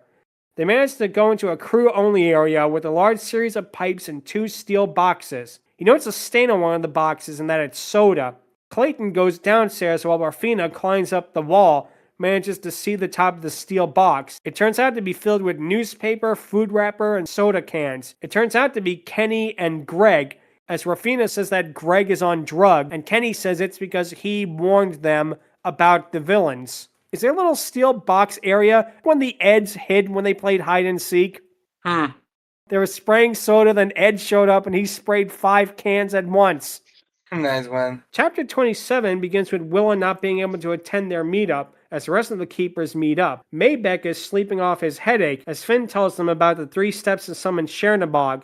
The witch, Tiadalma, the flower, and the sacrifice is going to be Dillard. Charlene says that she feels like she's going to cry, as Philby says that Chernabog is going to be there, and why Wayne doesn't tell them. Finn then says that they're going to stop Chernabog no matter what, as Finn reminds Philby that the villains have Dillard. Philby says that they think Dillard is Finn, as the disguise worked, then realizes that Dillard may be dead, as Kenny says that either can happen. Philby says that the plan worked, as Charlene says that Maddie is now alone. Finn says that Amanda and Jess are hurting, as Charlene says, do you ever stop thinking about Amanda and feeling sorry for her? The teen drama reaches its peak annoyance here. Finn then says that the villains are going to get the ship at the next stop, be it Puerto Vallarta or Cabo. Finn then says that they'll head to this place and take Chernabog and Dillard with them. Finn says that they'll follow the villains, as Philby says that they'll do the same routine as last time, and they have to use their holograms. Philby says that once they leave the ship, they're logged off and they can go their separate ways. As Finn says that there could be projection in the town, but not the jungle, then says that for safety, they'll send Story. Story will help them leave through the aft gangway door and swim for safety, while Philby hacks the cameras. Finn says that they have to finally stop the villains. Chapter 28 begins with the keepers go to shore and hide past the immigration area. Finn and Philby sit by an ATM, while Maybeck and Charlene go into Puerto Vallarta, while Willa goes near a taxi stand as they wait. Half an hour later, Story tells them that the villains are on the move. Story then mimes that the villains have Dillard, as Finn and Philby agree to go save him. Maybeck and Charlene arrive riding motorbikes. Willa is going to take the taxi as Maybeck asks if they want to go on. Philby says that he looks stupid in a motorcycle helmet, and yeah, kid, you're a real genius. Don't wear a helmet and get your brain splattered all over the road. Real nice message there. That is a hospital trip just waiting to happen. Yeah, we have to be the cool teenagers that don't follow the rules. At least Maleficent would respect road safety. Finn goes with Charlene and Philby goes with Maybeck. They go to Willa and tell her the story, as she says that she wants to be with Philby but hides these feelings. They then notice a plain white van and say that's the villain's ride. Philby tells them not to get too close as they notice a crane lowering something towards a boat. Finn realizes it's Chernabog as Willa ends up running out of money as the cab driver leaves her on the side of the road. Charlene notes that she lost sight of Maybeck, Philby, the van, and the taxi, as she then speeds up. They see Willa on the side of the road and put her on the bike as well. Willa tells them that the driver told her that the only thing out here is a stone quarry and some ruins. She says that the quarry was being excavated, but the money for the project ran out a long time ago, and it's the highest level of difficulty for hiking. Finn realizes that is where the villains are going, as Willa says it is also because the site is haunted from the human sacrifices done there. We cut to Maybeck and Philby trailing the white van, as they see the van struggle to go up a hill and go deep into the jungle. Maybeck tells them to stop as Charlene is nowhere in sight, before then saying that they have to keep going. Maybeck pulls up to where the van is and hangs his helmet on a vine to tell the others that he's there. The pair then realize that the motorbike might be too loud, while Philby says that they could drive it very slowly until they lose the van's tire tracks. They continue to follow the trail until they reach the jungle, then lean the bike against a tree. Philby realizes that they're heading to a temple, as Maybeck takes off his helmet and says that he doesn't trust the others and they go to hunt down the monster. We then cut to Finn, Willa, and Charlene arriving as they realize how dark it is there, and Willa said that they are in the House of Religion. Finn then loses sight of the bike track as Charlene realizes that if the trail gets any smaller, the villain should be there. He then hears a cooing noise and realizes that it is none other than Philby, who does this as a nervous tick. Back to the whole House of Religion thing, as KMFDM would put it, spiritual house in a spiritual house. It turns out that Maybeck and Philby are by an ancient wall as they are hiding behind it, looking to a courtyard with a giant stone platform in the middle. Unlike everything else around it, it has been cleared of all vegetation. The villains, flanked by 4 zombie crewmen, are there as they struggle to bring Chernabog to the platform, and obviously we know what's going to happen. They're going to bring Chernabog to New York where his name will be up in lights. The 8th wonder of the world! Then he hears the nearby church bells and he just disappears and everybody boos and throws things. Death by church bells. Okay, way to go for a demon. The keepers are all shocked at what Chernabog looks like, as Willa says that they're going to take him out of Topor. Chapter 29 begins with Finn telling the girls to cause a distraction, while Maybeck and Philby will grab the bag. Finn will go to the journal, as Willa asks what kind of distraction they need. Finn tells them not to take any stupid chances, as Philby says that they have 6 minutes. Willa points out that Chernabog is part Minotaur, which means that if they trap him in the temple, he will never be able to find his way out. Okay, is Chernabog really like the Minotaur at all? I mean, granted, we don't see his feet in Fantasia, but he doesn't have cloven hooves or anything. Yeah, I repeat, I'm crying bullshit on that. Philby says that they then have 5 minutes as Finn makes his way to the side of the cave entrance, right in front of the villains. He realizes that he has his new strength and speed, but wonders if it'll be enough. Tia Dalma continues to chant as the queen unzips the duffel bag, pulling out Dillard. Dillard is tied up in gags as he looks around in fear. Finn then remembers turning Dillard down for a role as a kingdom keeper, as he then realizes that Wayne must have allowed him to go on this mission. Finn then tries to get his nerves back as Diablo cries. The bird is by a vine by the duffel bag, and he turns out he knows where Maybeck and Philby are hiding. Maleficent begins to walk in that direction as Chernabog goes to the table. Finn then realizes just how huge Chernabog really is, as Willa and Charlene slip in and out of the rocks to distract the villains. While the crewmen chase them, Maleficent does not follow due to Diablo telling her about Philby and Maybeck. Finn gains his courage and dives to the stone table. He manages to throw Maleficent to the ground as he reaches for the journal, with Chernabog looking right down at him. He then says, "Hey, buddy," to Chernabog as the demon strikes at Finn. Maleficent throws a fireball at Finn as she then takes a step to Dillard. The queen arrives with Maybeck and Philby as Maleficent tells him to put the book down or she'll kill all his friends. Tia Dalma then approaches Finn as Willa and Charlene go into the cavern. Hey, buddy, bit. It reminds me of the Pac-Man World trailers in the U.S. Hey, neighbor, I'm your buddy. Like, I'm pretty sure that's not how it made it sound, but still funny regardless. The queen then pulls out a vial, which sadly she does not use to turn into a dragoness herself, even though that would have been awesome. She forces Maybeck and Philby to drink it, knocking them out. Maleficent yells for the book before Finn runs back to the stone platform and places it there. He runs back to his friends just as he is about to attack Maleficent before he hears his friends scream. Bats fly out of the cave as, in another really nice touch, Chernabog spreads his arms and the bats all begin to swarm around his head before they all fly into the sky. And I like that. That is actually a cute reference to Night on Bald Mountain. Chernabog then roars as Maleficent protects herself from the bats. Finn then tackles her before he then throws her into Tia Dalma. Maleficent falls to the ground and Finn kicks her before he checks on Maybeck. Maleficent then prepares to hit Finn with the fireball, but he grabs her arm and launches it in the direction of the queen, causing her cape to catch on fire. The queen tries to put it out as Maleficent then begins to writhe in pain. Tia Dalma then pulls out a blood and puts its blade at Dillard's throat. Finn tells her to take him instead, as Tia Dalma says, "Blood is blood, and he is not picky." Sorry for me sounding less like Tia Dalma and more like Grimm. He then sees the evil queen approach Tia Dalma and nods while Chernabog continues to roar. The bats all swirl around him yet again as he continues to roar. Honestly, now I'm just hearing her go like, I am goddess of the sea, not the goddess of the happy sunshine times. Finn is blinded by all of this as he swipes at the bats. Tia Dalma drags Dillard to the stone table and pulls the journal closer as Finn grabs her arm. I do like this touch that Chernabog is just watching all of this in amusement with a grin on his face, which, yeah, that would be his reaction to all this nonsense going on. Like, he's just sitting back and enjoying the show. Finn grabs the knife and points it at Tia Dalma. He tells her that, "You should have taken me," as she tries pointing it back towards him. He manages to break her wrist and stabs her, before it turns out that, in a shocking twist, she teleported away at the last second and put Dillard in her place. You heard that correctly, folks. In this children's book, our protagonist accidentally stabbed his best friend to death. Granted, Hyperion books, especially ones by Disney, wouldn't exactly be as dark as this. In fact, they would honestly be a lot darker in many aspects. But for the time, this right here was raising the bar quite a bit. And whether or not that's a good thing, we'll leave that up to you. Tia Dalma laughs at him as Dillard collapses, with her saying, "The blood of friendship is so much thicker," then catches Dillard,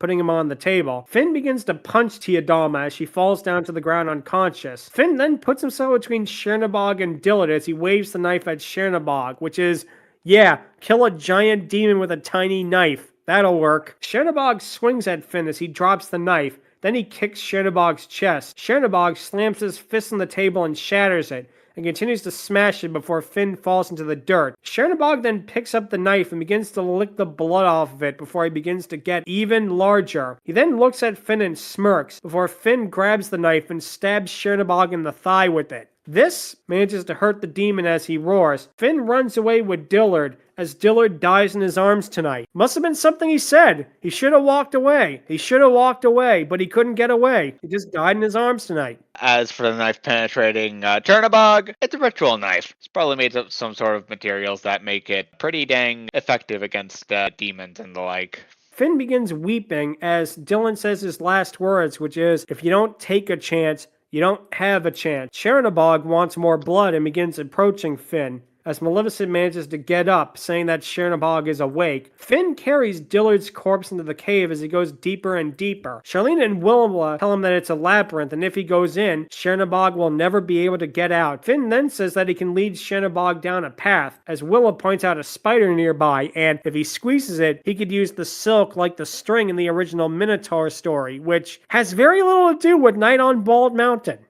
I know, right? Chernabog gets closer and closer as Finn is reminded of what happened with Dillard and cries, then realizes he has to do this. He sticks the silk on the wall and makes his way through the cave as Chernabog tries to enter. Finn makes sure that the Chernabog hears him as the demon follows him deeper into the tunnel. Chapter 30, yes, we're almost to the moment, folks, so hang on to your hats. begins with Chernabog gaining on Finn as the man continues to go deeper and deeper into the cave. Chernabog slips in a stone stairwell and manages to kick Finn with his cloven hooves, causing Finn to hit a wall. Chernabog then swipes at Finn, while Finn drops the spider. Chernabog knocks Finn to the ground as he follows him. Finn is surrounded by darkness as he tries to make his way through, with Chernabog tearing down the entire wall. Chernabog then roars and lunges at Finn as Finn then dives away. He manages to crawl away and darts back from right to left in order to confuse Chernabog, while the demon just smashes the walls and causes light to appear in the cave.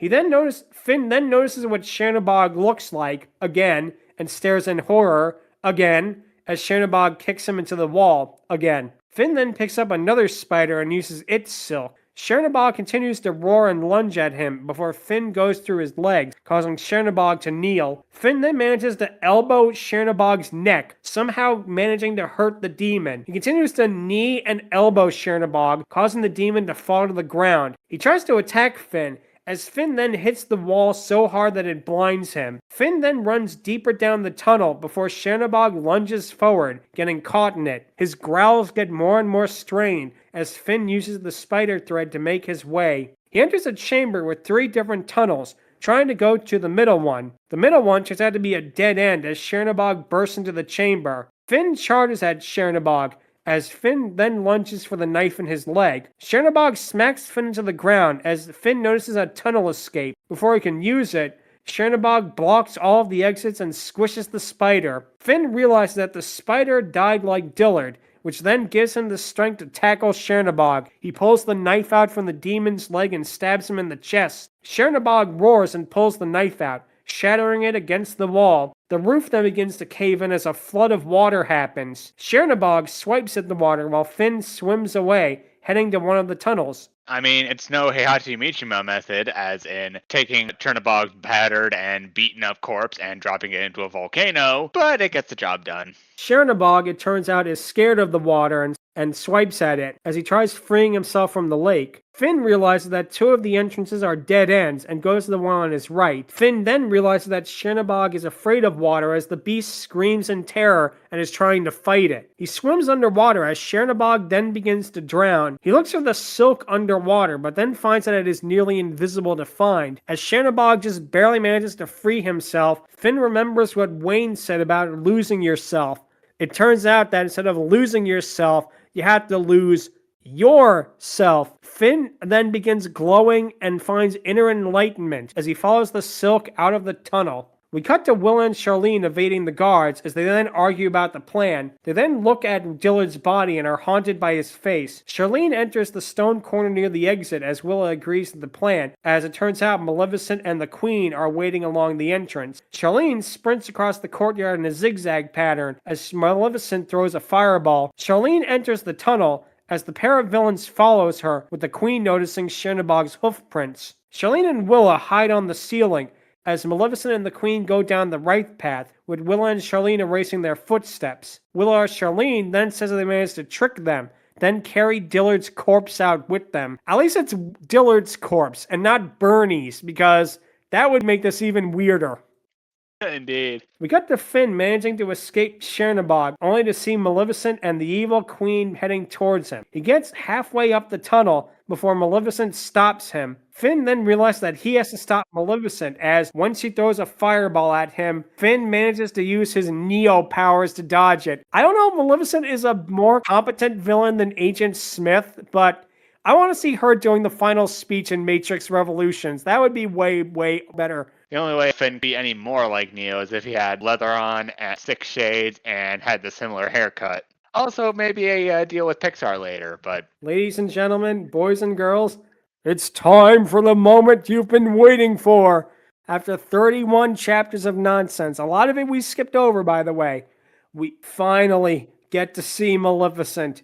Chapter 31 begins with Diablo flying down the tunnel as Finn uses his Neo powers to grab Diablo and starts smashing him at the cave wall repeatedly.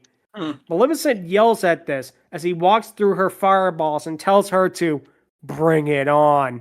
First, he pulls a Hulk on Diablo, like just slamming into the ground, and then he does Ultra Instinct on Maleficent's fireballs, and then he has to call the few Joe Swanson and just go like, bring it on! Now we finally get the Dragoness transformation. The only reason we are doing this book. And man, I hope this episode does well, because if not, I want to be so upset that I read this book for nothing. Because Finn is now Neo, he has the ability to slow down time. And because of this, we actually get a description of Maleficent turning into a dragoness, which I will say I appreciated that. They actually made the transformation slow and detailed. They mentioned her chest and body widening out as her snout appears, and her skin is replaced with the black and purple scales. I do like that we actually get kind of a Ludmilla-like transformation for Maleficent here. The stone tunnel is slightly too small for her because she ends up plugging the tunnel, to which I have to say one thing. Maleficent really is that thick. That's also something that I appreciate about this book. Chest and body widening and plugging the tunnel parts. I would like to have it clearly here on the record. We did not write this. If we did write it, we'd have a lot more Maleficent and a lot less teenage drama. The Queen manages to hide from all of this, as Maleficent opens her mouth to breathe fire at Finn. Finn picks up Diablo and uses him as a shield, knowing that Maleficent won't burn him because if he does, she'll kill Diablo. Maleficent manages to move her way forward as she manages to squeeze her way in through there. Finn closes his eyes and uses his Neo powers yet again. Remembering Dillard's last words, he plunges his hologram hand into her neck and becomes solid, managing to crush her throat. He then pulls his arm out of Maleficent's neck, causing her to gush blood as she lets out a screech of pain and then dies. The Queen flees in all of this as Finn begins to make his way out. After reading this, I felt like Patchy the Pirate. That's it? That's the big ending climax? That was just Finn pressing an instant win button. Rick, what a rip! Fatality. At least Prince Philip had to have his sword magically blessed by the fairies for him to kill Maleficent, and she put up a pretty good fight, but here was like, nope, Finn too OP, please nerf. I want to know how she had more time as a dragon in her OG movie than she did in this fucking book 30-odd chapters in. Exactly. It felt like they did it just because, oh, it's Maleficent, so we got to get her turning into a dragon in there. Now, that being said, her ranking actually might be different for me than for you guys, which we'll get to in a little bit. Chapter 32 begins with Finn driving the van with Willa and Charlene next to him. Maybeck and Philby's bodies are on the floor while Dillard's corpse is with them. They somehow managed to tie up Tia Dalma and put her in the back of the car, and they shouldn't have done that. They should have hired James Bond. He killed Baron Samedi, he could kill her.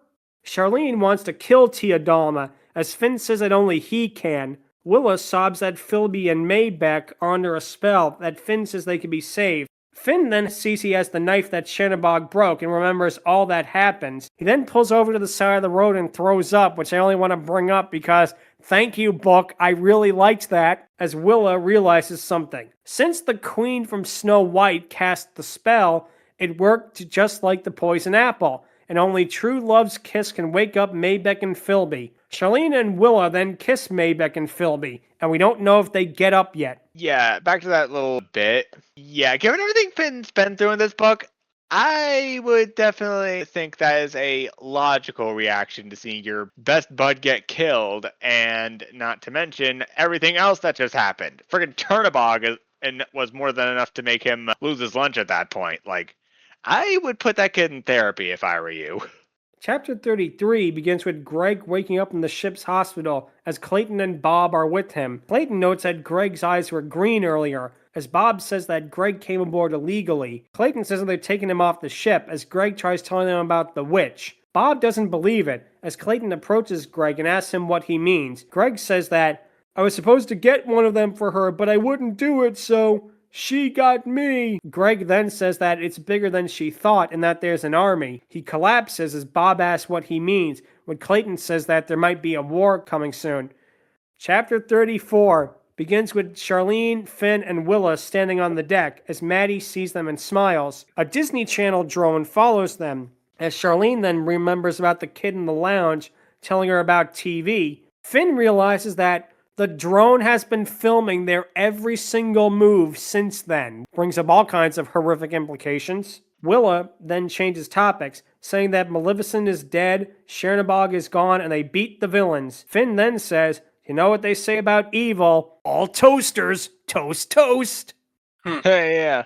He then says, you beat it in one place and it pops up in another. Finn is traumatized by his experiences, as he says that he told the others about Dillard, as Willa says he'll be extradited because of this. Philby and Maybeck arrive, as Finn tries telling them about the drone, but Philby just laughs. He then gives Finn a voodoo doll that Tia Dalma made, as he says that he'll let her go in exchange for her removing the pin from the doll. Maybeck then jokes about them needing a cruise, as Finn says that instead they'll go to Disneyland. The Keepers reunite with their parents before a crewman stops them, removing his hat. And the book ends with the Keepers being surprised at who the crewman is, and we don't get to find out. So, To be continued. Kingdom Keepers would get 2 more books in the franchise, and in the next book, we find out that Maleficent has died and gone to hell, and obviously I know what's going to happen in this book. The coroner eats her heart, and then he's possessed by her, and then he kills people, and then the guy from the diner gets possessed, and he kills people, then the cop gets possessed. Oh no, wait, I'm sorry, that's wrong movie villain that went to hell. My mistake, my mistake. The last book has Maleficent brought back to life with Tia Dalma's voodoo. Later books would have the Kingdom Keepers become adults, and their children gets involved, with Ursula being the main villain. Also, Judge Doom shows up for some reason, and I'm honestly morbidly curious to see how the hell they wrote Judge Doom, because how? Yeah. But yeah, as you can tell from this, I personally did not enjoy this book, and yeah, the rest of Maleficent Month can only go up from here. We kind of jumped into this in the middle of the series, or near the tail end. There's no doubt probably a lot of context that we're missing because of this, but to be perfectly honest, a series like this, don't think you really need too much. And even then, like, on its own, it's kind of an odd one. I mean, there were some things to enjoy about it. Maleficent, for sure, and the villains more or less being villains. And there were some interesting moments, to say the least, but overall, if this were an ABC show or something that they put on Disney Channel or Disney XD, I don't know if I would be too invested in that sort of thing, to be honest. Math. What I want to know is how this got made in general, because I've read young adult novels before, and this is weird. This was written in 2013, but it feels like it's written like a modern day, if you're on Kindle, you're actually paid by the page, so we're going to pad it out kind of book. So yeah, it's written like it's one of those paint by numbers. I'm just throwing words on a page to fill out page numbers. Books that would have been written 10 years later. So I can't understand why it's written like that. And I want to know how people at Disney approved half of the stuff in this book. It feels like this was just put on autopilot, and they were just like, okay, here you go. You can write a book. We'll stamp it. You give us.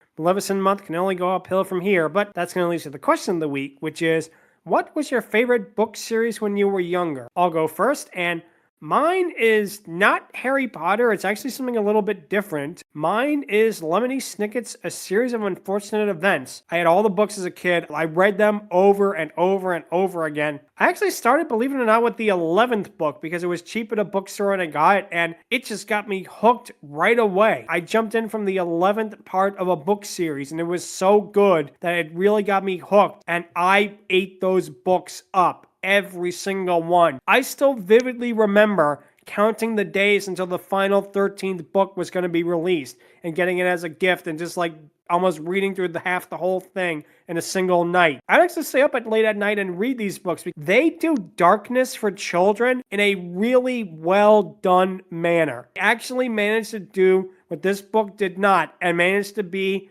adult while at the same time digestible for children. And like I say, they actually do hold up pretty better than expected. A lot of it kind of hasn't, but for the most part, it's a book series that I think for the most part, you could read them to kids today, and I think they would really, really enjoy that. The Jim Carrey movie is funny for what it is. It's not really an accurate depiction of the book, but for what it is, it's really, really funny and has a lot of great moments. I mean, Catherine O'Hara, rest in peace, she was great in it too. And I haven't actually seen the Netflix series that much. I've been meaning to get into it. I will always remember these books, not just for their content, which is just so amazing, and the first half of the series would count Olaf and his various wacky disguises as great, but the second half, where the Baudelaire children are on the run, that's where it gets really good. It's going to be my pick. It's going to be A Series of Unfortunate Events, which definitely was my favorite book series as a child, and I have such vivid memories of it. Waiting for the 13th book to come out and reading through the whole thing, it really was a great time. So, it's going to be my pick.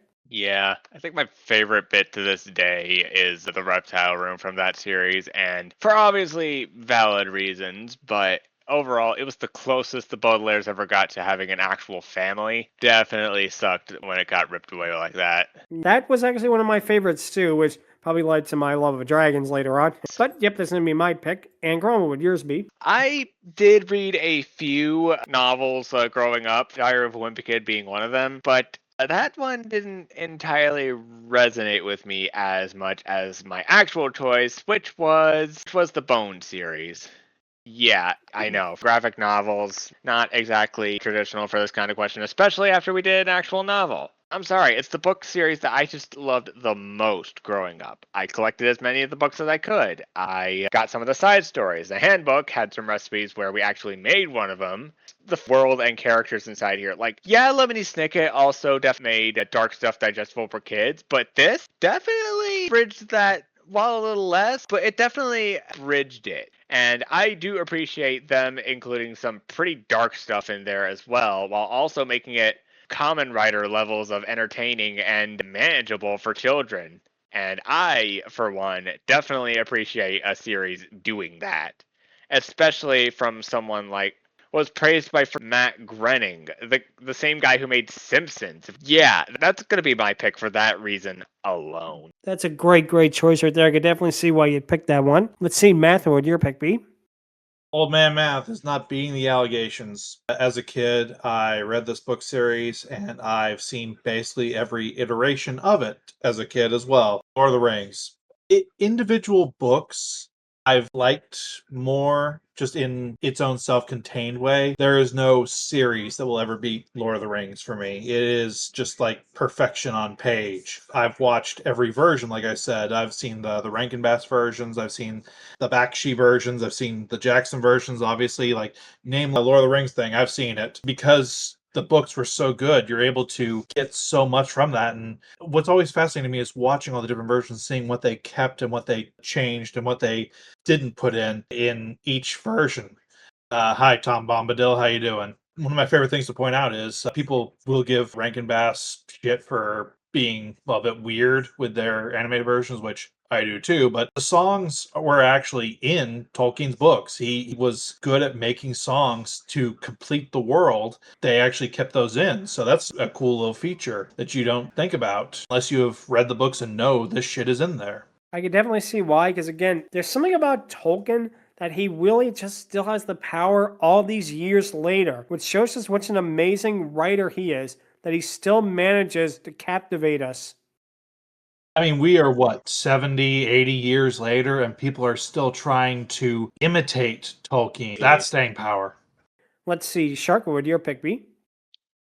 Well, for me, of course, I did read some books, many books, horror books, and all of that. But honestly, I think the one book series that I read from start to finish that I always like it, and especially because of how it's written, is Captain Underpants books. Actually, yeah, I like the whole concept of this guy. I mean, everybody knows it. These kids who hypnotize their principal to become this superhero that's in his underwear only. You know, all the villains are basically all these immature things that kids like boogers, living toilets, aliens that are made of very nasty stuff, let's just say. They, at the end, it wasn't just the poor, crude humor, like, characters are just making fart sounds, they're just puking and all, because no, there's a lot of character development from the main cast, and there's some clearly funny gags, like the fourth wall breaks where one of the robots punches a ball through a hole, and Crump is like, oh, now you've done it, kids. You make a hole through page 46 to page 47 and all of that. Oh, the fliporama, which was a really funny thing that will happen in every book where you will flip 2 pages and it will create the illusion of movement between action scenes and all of that. And at the end of the series, it gets more, well, I'm not gonna say mature because the enemies are still guys in their underground and all of that, but we do see like the future, we do see where these kids go, how they actually feel in a school that is really oppressing them and all of that. Kind of get a glimpse of Crumb maybe being not that bad of a guy. Yeah, like it's explored more in the movies, but the books do bullet on that, and yeah, they're honestly very good time reads. Yeah, that too is another great choice, right? Tabs in, I think,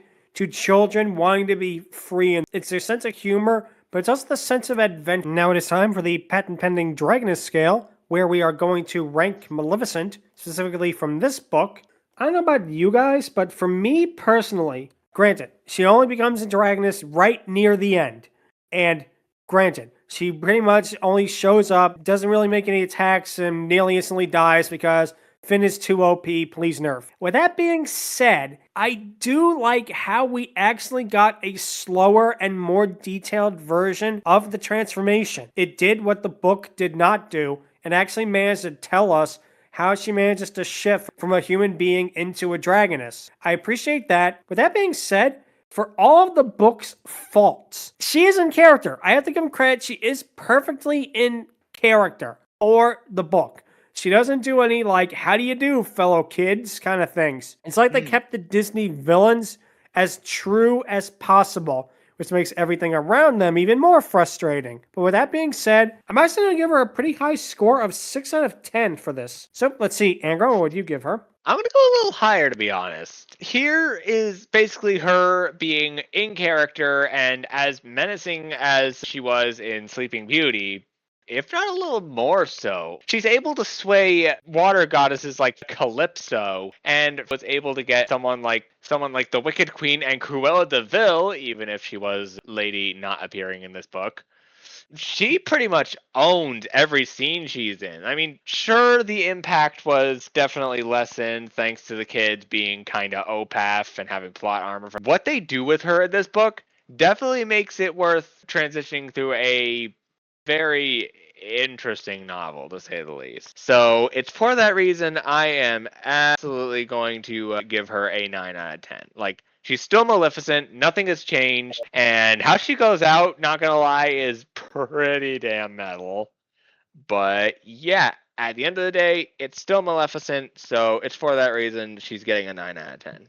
Wow, I was really not expecting a 9 out of 10 from this. So let's see, Math, what would you give her? So, on the one hand, Maleficent is easily the best thing in this book. Like, that's not even up for debate. On the other hand, in this for all, like, 3 full chapters, she's on the fucking cover, and they barely have her in it. And we have to slog our way through this. And then at the very end, when she actually does the traditional transformed it into a dragon thing, dead, same page. Thanks. Really appreciate that. Great. So it's this weird thing of, I like her. I like her as a character, but this book is so bad and does so little with her. It's this weird idea of, am I rating her or am I rating her in this? And I think that with the spirit of this month, because we are rating all of these different Maleficents, we are rating her in this book, which is why I'm going with a 5. This is probably the worst that we're going to have an actual talking Maleficent. I remember that the Lego Maleficent we did way back was a 5 because that was just giant monster. This one actually has lines and dialogue, so I think this is as low as it's going to get, at least I hope. Yep, I'm almost pretty sure it is, because thankfully the other Maleficents at least have more to do. So let's see, Shark, what would you give her? At the very least, we do get a lot of her before, well, we see how evil and scheming she is. Like, of all the Disney characters they actually brought to this book, at least she's probably the one that's represented the best of all of them. But still, the whole road to get to the dragon form and only to the fight to be over in less than a chapter. I think it was like not even 5 pages for all that. Yeah, that is kind of disappointing. We don't really get to see much. But we do get to see, as you say, the detailed transformation, but still, by that point, one's probably going to be very fatigued if they were especially looking forward to these. I'm gonna give it a low score, but not as low as Matt. I'm gonna go with a 6 out of 10. Okay, so we had a pretty interesting variety of answers here. And yeah, Maleficent Month is only just beginning and it's upwhere from here, folks. This is going to be it for this week. If you have any questions or if you want to see Maleficent in the Matrix, feel free to email us at fiorydiscourse@outlook.com. Visit us at Twitter at twitter.com/fiorydiscourse. Visit us at Blue Sky Fiery Discourse. Subscribe to the Fiery Discourse YouTube channel and like and hit the bell icon. Leave a comment. Any comments are appreciated. Next week, we're going to be talking about the 1997 theme park show, Fantasmic, to continue Maleficent Month. So it's going to be a lot of fun to see that. And this certainly is going to be, shall we say, the largest Maleficent we're going to talk about, or at least one of them. So until then, thank you all so much for listening, and take care. Later, y'all. See ya. Peace out. Adios. See you all next week.